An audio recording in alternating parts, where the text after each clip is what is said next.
Post-traumatic stress disorder, also known as PTSD, is an ailment that afflicts primarily veterans returning from combat.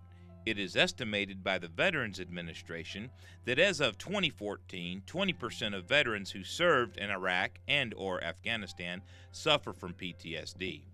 Veteran suicides have also become a great concern for the VA. As of the most recent study released in 2015, 20 veterans a day commit suicide. The symptoms of PTSD can create adjustment problems when veterans who separate from the military return to school to seek secondary education. These symptoms could make it difficult for the veteran student to cope in an educational arena. Men and women struggling to make a better life for themselves can face barriers when pursuing that education.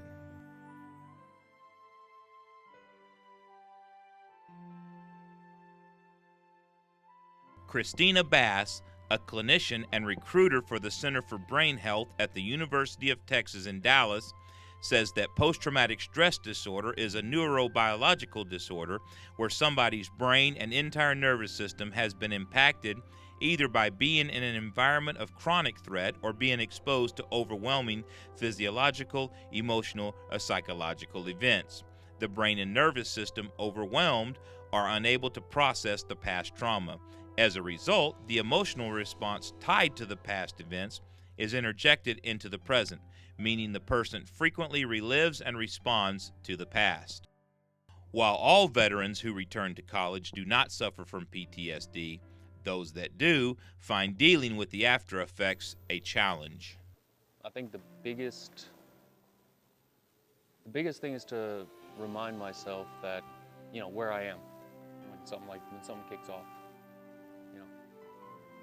Remind myself where I am, that nothing's going on, everything's fine, everything's secure, everything's straight, I'm good to go. I try to avoid right there next to the door. I try to stay kind of blended. So if this makes any sense, I try to be in the middle of the crowd, but not amongst the crowd. I try to be away from the door. In a situation, if something was to happen, I guess, I could respond and, have the zebra around me to kind of provide cover. At Angelo State University, there are several ways that veterans are assisted in coping with the after effects of combat and PTSD. The Veterans Educational and Transitional Services, also known as the Vet Center, is one area on base that makes veterans feel at home. Currently, we have 206 veterans enrolled at Angelo State University. So these are the ones that are using their GI Bill and their other, both federal and state, educational benefits as appropriate to pay for their education. Here at the Vet Center, we have worked very hard to build a wonderful environment to help students, especially our veteran students, and especially those who have been heavily involved in combat operations and their last tours. When we think about here in the last 15 years, all of our troops have been either on combat deployments or they've been in incredibly high ops tempo environments. So our environment here in the Vet Center is one that we hope kind of pulls them away from that, gives them the social and academic support that they really enjoy, and kind of gives them a place to come out and hang with that band of brothers that they built during their time in the service. In terms of how our troops reflect PTSD, I think it comes in a mixed bag. So it appears that we have a lot who are very open about PTSD. I think that's become one of the trends that probably is the most positive in recent years. So they're open about it. They know that they suffer from it. They know what their triggers are. They really appreciate having an environment where they can come in and talk to others that feel that way. I think there's different ways that we reflect. Certainly we have a number of our students who are using service dogs, therapy dogs. We invite them to come in. We've worked very hard to establish those protocols across the campus so that they can have those service animals with them.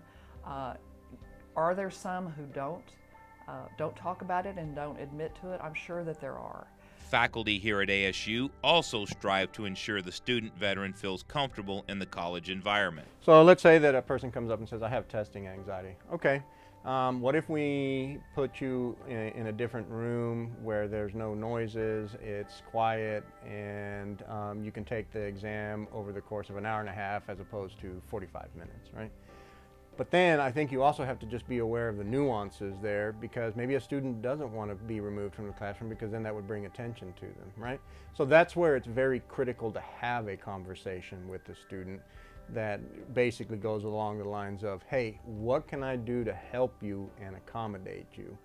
Here's some suggestions. I don't mean to offend, but if you have counter suggestions, I'm all ears.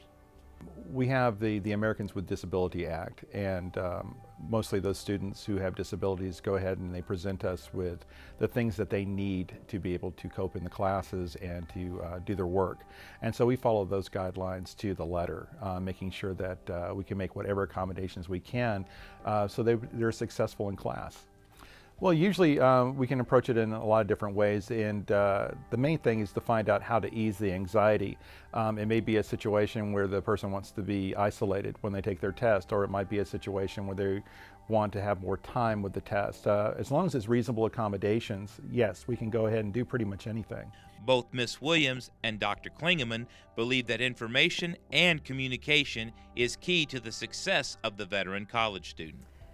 I think one of the most important things for our soldiers, sailors, airmen, and Marines coming from a combat environment to do is to talk about their experiences.